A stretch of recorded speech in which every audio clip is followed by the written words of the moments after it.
আসসালামু আলাইকুম বন্ধুরা, আজকে রান্না বাড়াটা সবাইকে দেখাবো। তো আমরা প্রবাসে কিভাবে রান্না বাড়া করি সেই দৃশ্যগুলো আপনারা দেখতে থাকুন।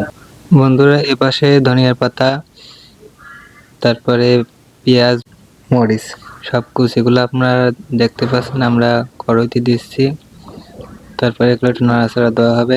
এখানে রয়েছে গরম মশলা, তারপরে ধনিয়ার গুঁড়া, জিরার গুঁড়া দিয়ে এপাশে দেখতে পাচ্ছেন এবার নাড়াচাড়া দেওয়া হবে। তো আরেক পাশে রয়েছে, এই পাশে ডাল সিদ্ধ করতে দেওয়া হচ্ছে।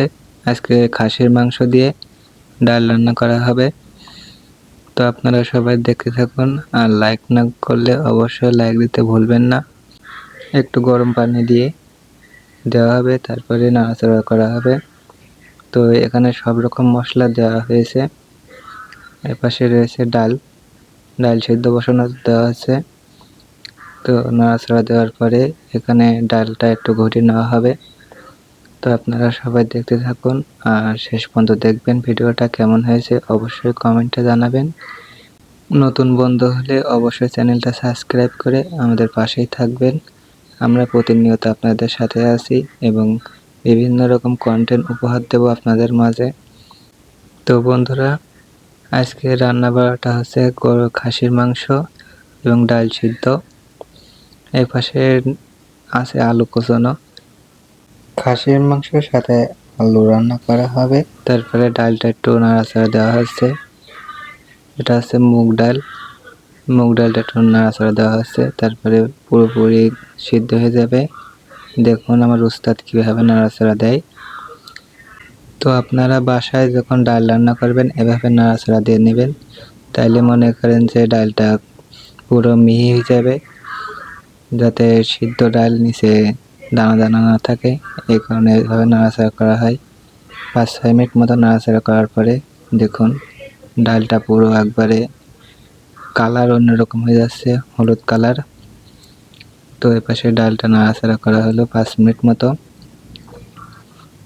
এরপরে দেখতে পাচ্ছেন আপনারা ওই পাশে কষানো হচ্ছে একটু পানি দিয়ে। এবার একটু নাড়াচাড়া দেওয়া হলো। নাড়াচাড়া দেওয়ার পরে মাংসটা ঢেলে দেওয়া হবে। তো মাংস ঢালার আগে দেখতে পাচ্ছেন ভালো করে নাড়াচাড়া দেওয়া হচ্ছে যাতে নিচে না লেগে যায়, এই কারণে। তো আপনারা সবাই দেখতে থাকবেন এবং কমেন্টে জানাবেন আজকে রান্না বাড়াটা কেমন হচ্ছে। তো এখন মাংস রেডি করা আছে, দেখুন আর দেখতে পাচ্ছেন আপনারা মাংসটা ঢেলে দেওয়া হবে। তো এটা হচ্ছে খাসির মাংস। দেখুন মাংসটা দেওয়ার পরে আবার একটু নাড়াচাড়া দেওয়া হবে। তো দেখুন মাংসটা পুরো ঢেলে দেওয়া হচ্ছে। তারপর একটু নাড়াচাড়া দেওয়ার পরে আবার একটু পানি দিয়ে পুরো ঢেকে দেওয়া হবে। তো এপাশে ডাল সিদ্ধ করতে বসানো হয়েছে, ডালটা পুরো সিদ্ধ হয়ে গেছে দেখুন আপনারা। এর পাশে আছে খাসির মাংস আর এর পাশে আছে মুগের ডাল এবং ওপাশে খাসির মাংসগুলো দেখুন সুন্দরভাবে নাড়াচাড়া দিয়ে কষানো হচ্ছে। তো কষাইতে কষাইতে পুরো লাল হয়ে যাবে, তারপরে দেখবেন কিছু পানি দিয়ে ঢেকে দেওয়া হবে। তো আপনারা পুরো ভিডিওটা দেখলে বুঝতে পারবেন। এভাবে 15 মিনিট ঢেকে দেওয়ার পরে দেখুন ঢেকে তোলা হচ্ছে। আলু এবং খাসির মাংস কষানো হচ্ছে, দেখুন সিদ্ধ হয়েছে কিনা দেখা হচ্ছে।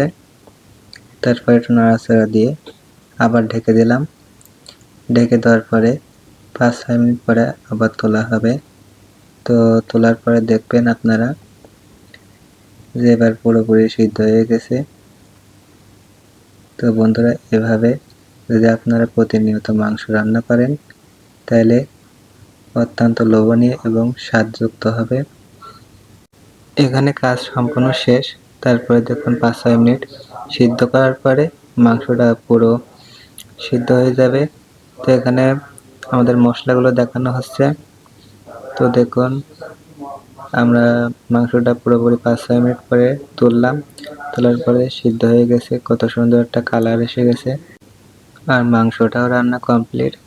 তারপরে দেখুন আমরা কিছুক্ষণের মধ্যে ভাত বসায় খাওয়া দাওয়া শেষ করবো। এখানে রয়েছে হলুদ, তারপরে রয়েছে জিরার গুঁড়া, তারপরে পাশে ধনিয়ার গুঁড়া, গরম মশলা, এ পাশে গোলমরিচ, তারপরে নাকফুল, সব রকম মশলা ব্যবহার করেছি। সবগুলো তো নাম বলতে গেলে প্রায় 5-6 মিনিট টাইম লাগবে।